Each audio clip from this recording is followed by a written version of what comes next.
Assalamualaikum warahmatullahi wabarakatuh. Balik lagi ke channelku, Cornella Channel.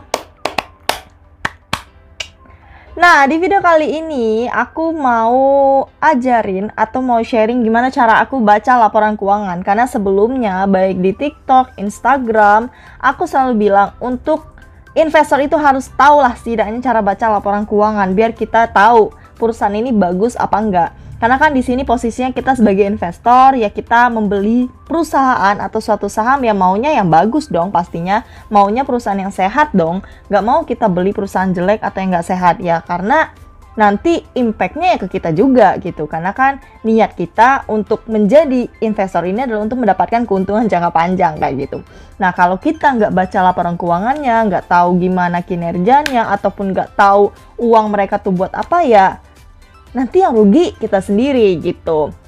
Nah, di sini aku bakal baca laporan keuangannya dari ICBP atau Indofood CBP Sukses Makmur. Nah, kalau di video sebelumnya kita udah pernah battle nih saham ICBP versus CPIN atau Charon Pokpan, dan yang menurut aku bagus adalah ICBP. Nah, makanya aku mau menindaklanjuti video yang sebelumnya.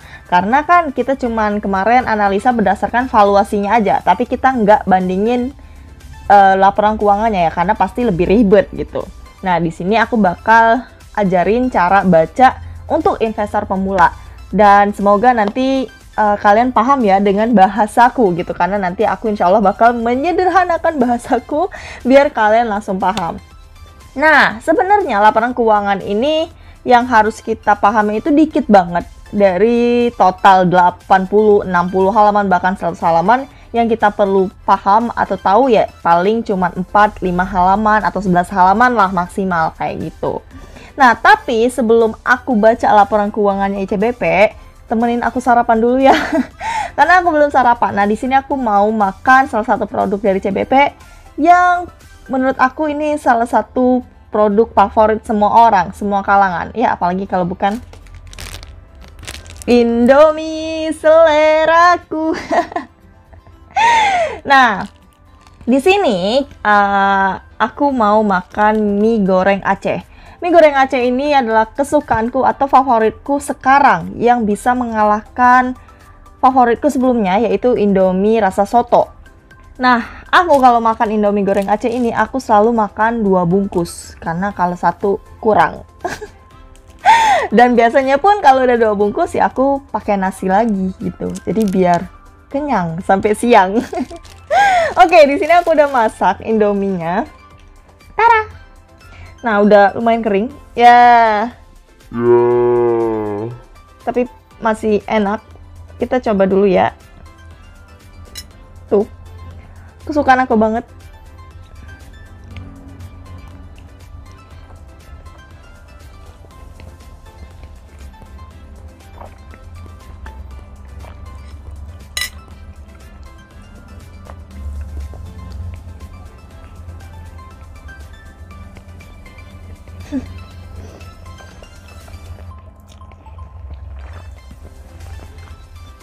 Nah, di sini aku mau minum Ichitan Thai Tea Milk Green Tea. Aku baru tahu minuman ini dan ternyata seenak itu.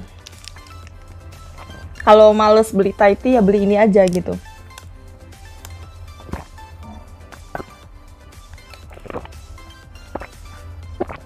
Masya Allah, enak banget. Nah, kenapa aku makan dulu?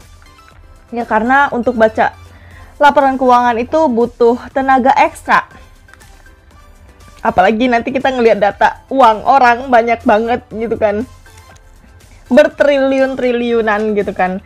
Yang bisa bikin kita mual, istilahnya kan kayak gitu. Nah, sebenarnya basicku itu bukan dari finance ataupun akuntansi, bukan. Please banget jangan ada yang bilang aku orang marketing, sekuritas dan segala macam. Basicku sama sekali nggak ada hubungannya sama itu. Jadi ini aku bener-bener sharing sesuai dengan apa yang udah aku lakuin atau sesuai pengalamanku lah istilahnya kayak gitu. So, mari kita mulai aja. Nah, terus kita masuk dulu nih ke websitenya. Teman-teman bisa masuk ke websitenya, itu adalah www.idx.co.id. Yang ini websitenya itu bisa diakses lewat HP ataupun lewat PC atau lewat laptop teman-teman. Terus abis itu kita lanjut ke perusahaan tercatat, terus kita pilih yang laporan keuangan dan tahunan. Nah, berhubung tadi kita mau analisa laporan keuangannya ICBP, kita tinggal klik aja di sini ICBP. Dan kalau untuk laporan keuangan itu kan rilisnya itu akhir tahun. Nah, berhubung 2021 belum akhir tahun, jadi otomatis kita belum bisa untuk melihat laporan keuangannya tahunannya. Kita kalau untuk laporan keuangannya baru bisa ngelihat yang kuartal 1 sama kuartal 2. Nah, tapi kita di sini mau menganalisa 1 tahun sebelumnya, yaitu tahun 2020. Ini kita pilih tahun 2020. Terus kita pilih yang tahunan ya. Nah, habis itu nanti bakal muncul datanya tuh kayak gini, banyak banget. Tapi kita pilih yang ICBP bilingual 31 Desember 2020 rilis. Nah, terus nanti kita bakal dapet laporan keuangannya tuh totalnya 160 halaman. Banyak banget ya, cuman tenang, kita nggak bakal baca sebanyak itu. Maksimal nanti 11-12 halaman aja kita baca. Nah, aku bakal jelasin dari halaman pertama. Nah, di sini kan ada laporan keuangan konsolidasian. Maksud konsolidasian ini adalah laporan keuangan yang sudah diaudit, yang merupakan laporan keuangan tahunan yang dirilis setiap akhir tahun. Bedanya dengan laporan kuartal 1, 2, 3, itu nanti namanya laporan keuangan interim atau sementara dan tidak perlu untuk diaudit kayak gitu. Habis itu kita lanjut. Nah, ini adalah daftar isinya. Nanti isinya tuh apa aja, laporan keuangannya. Jelas banget di sini. Nah, kan di sini ada catatan atas laporan keuangan, konsolidasian dan lain-lain sampai 155 halaman, tapi sisanya itu adalah nanti catatan kaki atau penjelasan lebih detail dari setiap poin di laporan keuangan tersebut. Terus lanjut, ini adalah surat pernyataan direksi. Direksinya tuh siapa aja, nih ada. Nah, terus ada laporan auditor independen, seperti yang aku bilang di awal, karena kita ini ngambil laporan keuangan 1 tahun terakhir, yaitu 2020, pastinya ada laporan auditornya. Nah, di sini ICBP menggunakan jasa EY untuk sebagai auditornya. Nah, terus kita langsung masuk ke yang pertama. Nah, di sini itu kan dijelaskan dari awal disajikan dalam jutaan rupiah, kecuali dinyatakan lain. Jadi ini nanti datanya, angka-angkanya itu dalam jutaan rupiah. Nah, kita mulai masuk ke laporan yang pertama, yaitu adalah aset. Kan ada aset. Di sini asetnya itu dibagi menjadi 2, ada aset lancar dan aset tidak lancar. Nah, aset lancar ini adalah aset yang bisa diuangkan dalam jangka waktu 1 tahun. Sedangkan aset tidak lancar adalah kebalikannya yang tidak bisa diuangkan dalam 1 tahun. Nah, di sini kan ada penjelasan lebih detail aset lancar dan aset tidak lancarnya itu apa aja. Misal ada kas dan sarakas, piutang, usaha, terus ada aset tetap neto, aset hak guna, dan lain-lain. Nah, di sini kalau kita lihat untuk kas dan sarakas, tahun 2020 ICBP ini senilai 9 triliun. Meningkat dibandingkan tahun 2019 yang cuma 8 triliun. Terus kalau dilihat secara keseluruhan total aset lancarnya ini otomatis meningkat dibandingkan tahun 2019 sekitar 4 triliunan naiknya. Terus lanjut ke aset tidak lancar. Aset tidak lancarnya juga naiknya signifikan banget. 82 triliun untuk tahun 2020, sedangkan tahun 2019 cuma 22 triliun, jadi naiknya sekitar 60 triliun. Nah, untuk total asetnya, baik aset lancar maupun aset tidak lancar, itu adalah 103 triliun pada tahun 2020, meningkat pesat banget dibandingkan tahun 2019 yang cuma 38 triliun. Nah, ini apa sih yang catatan notes ini? Nah, ini adalah catatan notes yang aku bilang tadi catatan kaki. Jadi kalau kita mau ngelihat, misal ya, piutangnya itu ya catatan kakinya ada di catatan kaki page 2, 3, 33, 34, 36. Nah, itu yang lebih detail lagi kalau mau ngelihat. Nah, terus kita lanjut ke page selanjutnya. Nah, page selanjutnya ini ada liabilitas dan ekuitas. Nah, liabilitas ini apa sih? Liabilitas ini adalah hutang dari si ICBP. Sedangkan ekuitas adalah modal mereka.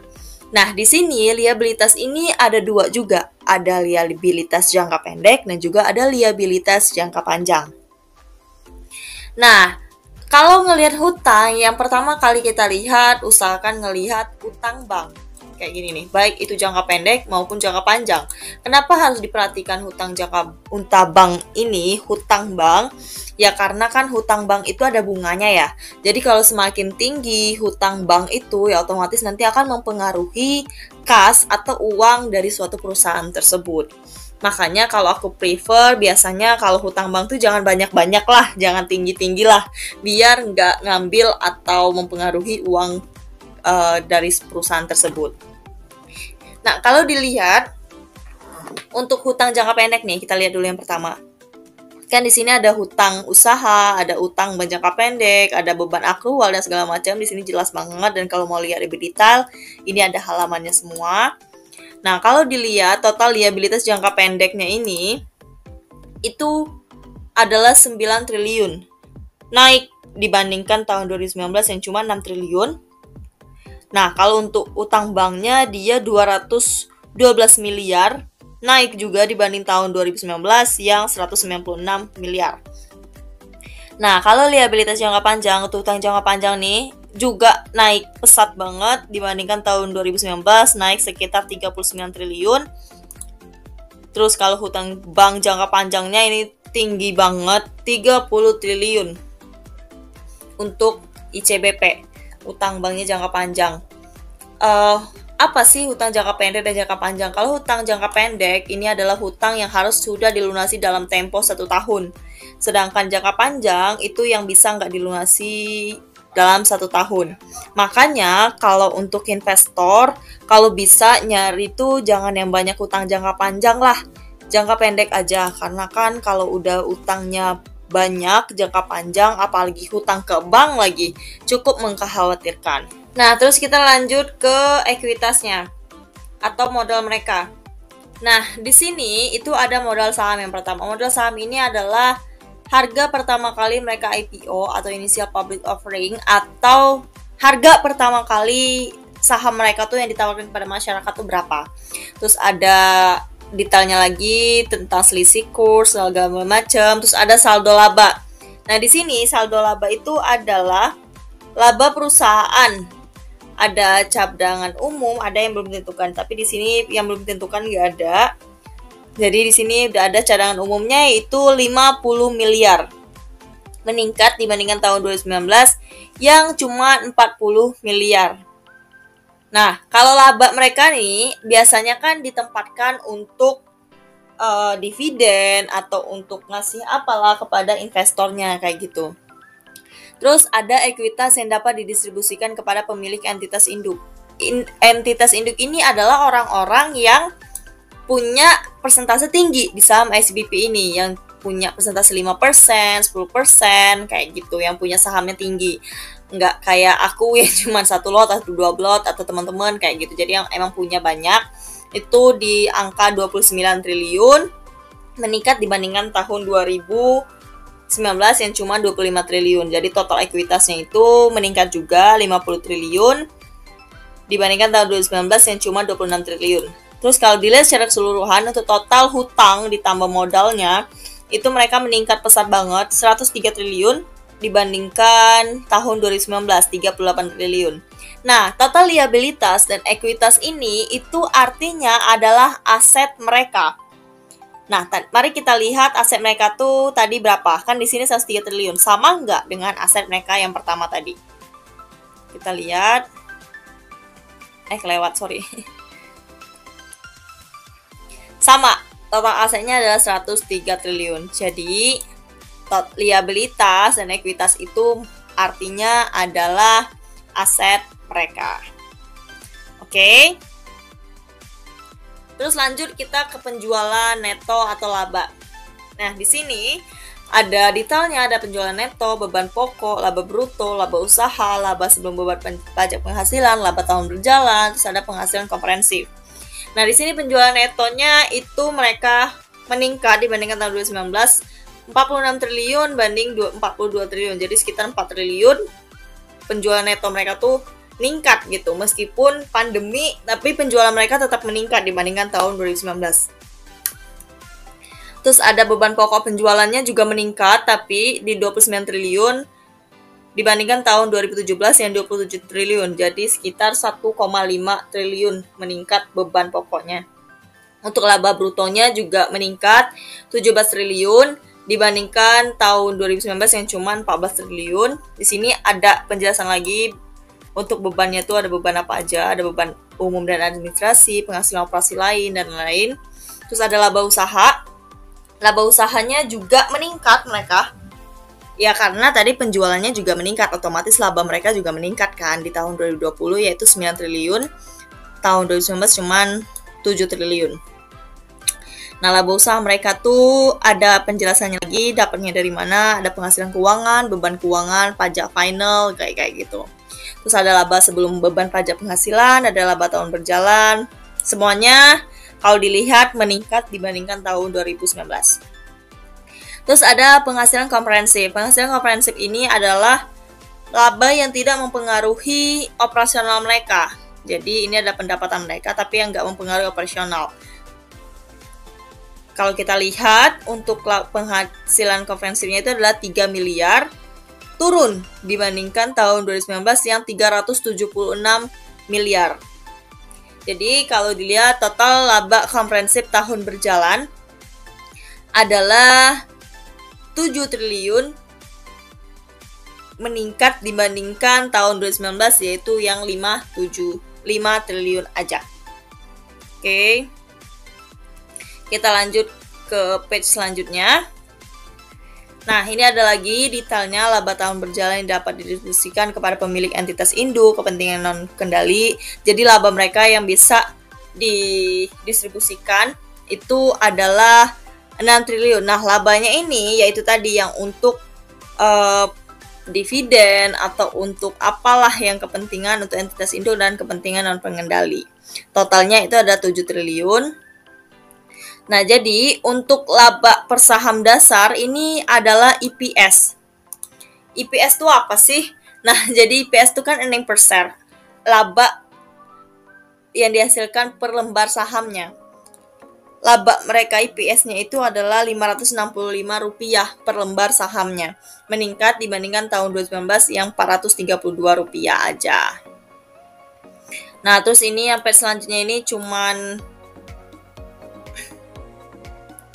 ekuitas yang didistribusikan kepada pemilik induk dan segala macam. Kalau teman-teman mau baca silahkan baca sendiri. Ini ada penjelasan lebih detailnya, tapi kalau aku nggak terlalu merhatiin ini. Terus kita lanjut ke bagian kas nih, atau uang mereka lah. Nah, di sini itu kasnya itu ada detailnya. Ada arus kas dari aktivasi operasi, ada aktivitas investasi, terus juga ada dari aktivitas pendanaan. Nah, di sini jelas banget ada semisal pembayaran dividen kas, pembayaran utang bank jangka pendek, kepentingan dan pengendali dan segala macam itu jelas banget. Nah, secara garis besar kalau ngelihat kas, kalau kasnya ini positif atau nggak minus lah istilahnya, berarti kasnya ini adalah kas positif yang artinya pemasukannya itu lebih tinggi daripada pengeluarannya. Tapi kebalikannya nih, kalau kasnya sampai negatif atau minus, ya otomatis kasnya ini adalah lebih banyak pengeluaran dibanding pemasukan. Oke, segitu aja deh untuk cara baca laporan keuangan. Sisanya ya cuman catatan kaki doang gitu. Jadi terserah teman-teman mau dibaca apa enggak. Tapi kalau lagi senggang dan pengen kepo aja ya nggak apa-apa dibaca. Oke, sekian video dari aku. Semoga bermanfaat. Dan semoga teman-teman makin semangat untuk jadi investor. Karena sebenarnya untuk jadi investor itu mudah dan gampang banget kalau mau belajar. Oke? See you on my next video. Bye-bye. Wassalamualaikum warahmatullahi wabarakatuh.